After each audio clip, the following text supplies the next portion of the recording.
Have you ever asked, or even wondered, how do I turn my passion into profit and do it with people I enjoy doing it with? Well, if you haven't, maybe you should.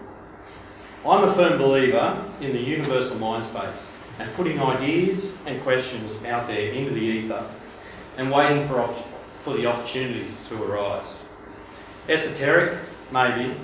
Effective, definitely. I asked this very question back in 2002.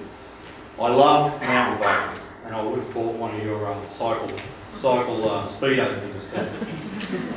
I'd begun to build my own tracks in the Stromlo pine forest, now known as Stromlo Forest Park. I would spend days and days out there carving what I thought would be a great riding experience. I kept asking myself, how can I make this my living? A business, a career? And these were questions that I dwelled on as I continued immersing myself in my passion.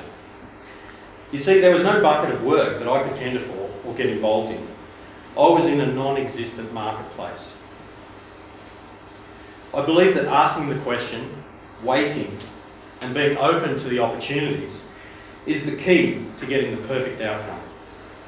As I heard Stephen Bradbury, the infamous speed skater, say, luck is when hard work meets opportunity. Oh, I'll come for the slides here. Love mountain biking.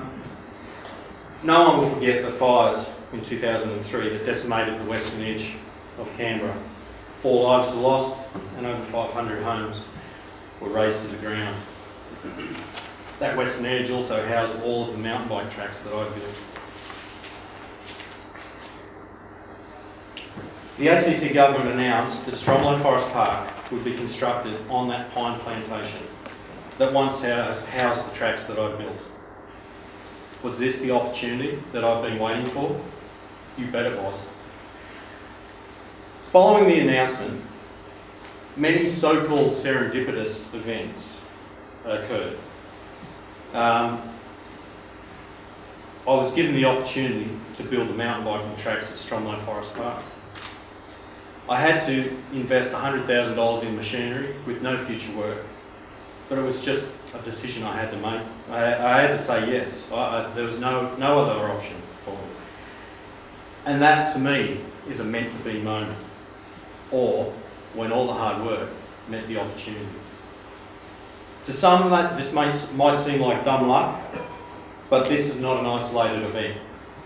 There have been many stories within this story that add weight to my claims of just putting it out there. From that time on, Makin Trax has gone from strength to strength. We've worked around the country and delivered high-profile projects. We've been recognised in the Telstra Business Awards as a winner and the Master Builders Awards for Excellent as a winner. But there have been setbacks, as we've spoken about.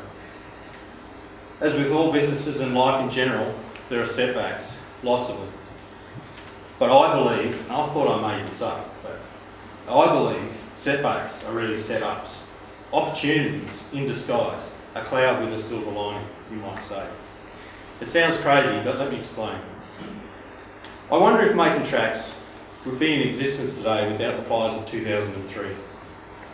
Tragic as they were at the time, and still remain to be, the events like this often spawn new beginnings. There have been many times where we haven't landed a job, a project has been delayed, or some other thing happens. But stuff just happens. It's in these situations I look for the opportunities. In 2009, we were nominated in the Telstra Business Awards as a finalist, and we made it as a finalist. Unfortunately, we didn't win on the night. It was a definite downer. But I made it my duty to introduce myself to John Stanhope, the Chief Minister at the time, and request a meeting with him to talk to him about the merits of the trail network that circumnavigated Canberra. He loved the idea and committed $100,000 to a feasibility study, and that feasibility study came back positive. In 2010, Makin Trax won its category in the ACT Business Awards, and in my speech I spoke about my vision for what is now known as the Canberra Centenary Trail. The week following the awards, the government fully funded the project. It's now 2013 and we've just delivered the Canberra Centenary Trail, which was opened by Katie Gallagher. So I look back on the 2009 Telstra Awards experience with nothing but gratitude.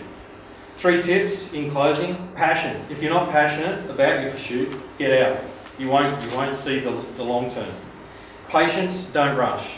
Be prepared to wait for the right indicators, the ones that feel right, but also stand up to the sound business scrutiny. And do what it takes and hang in there.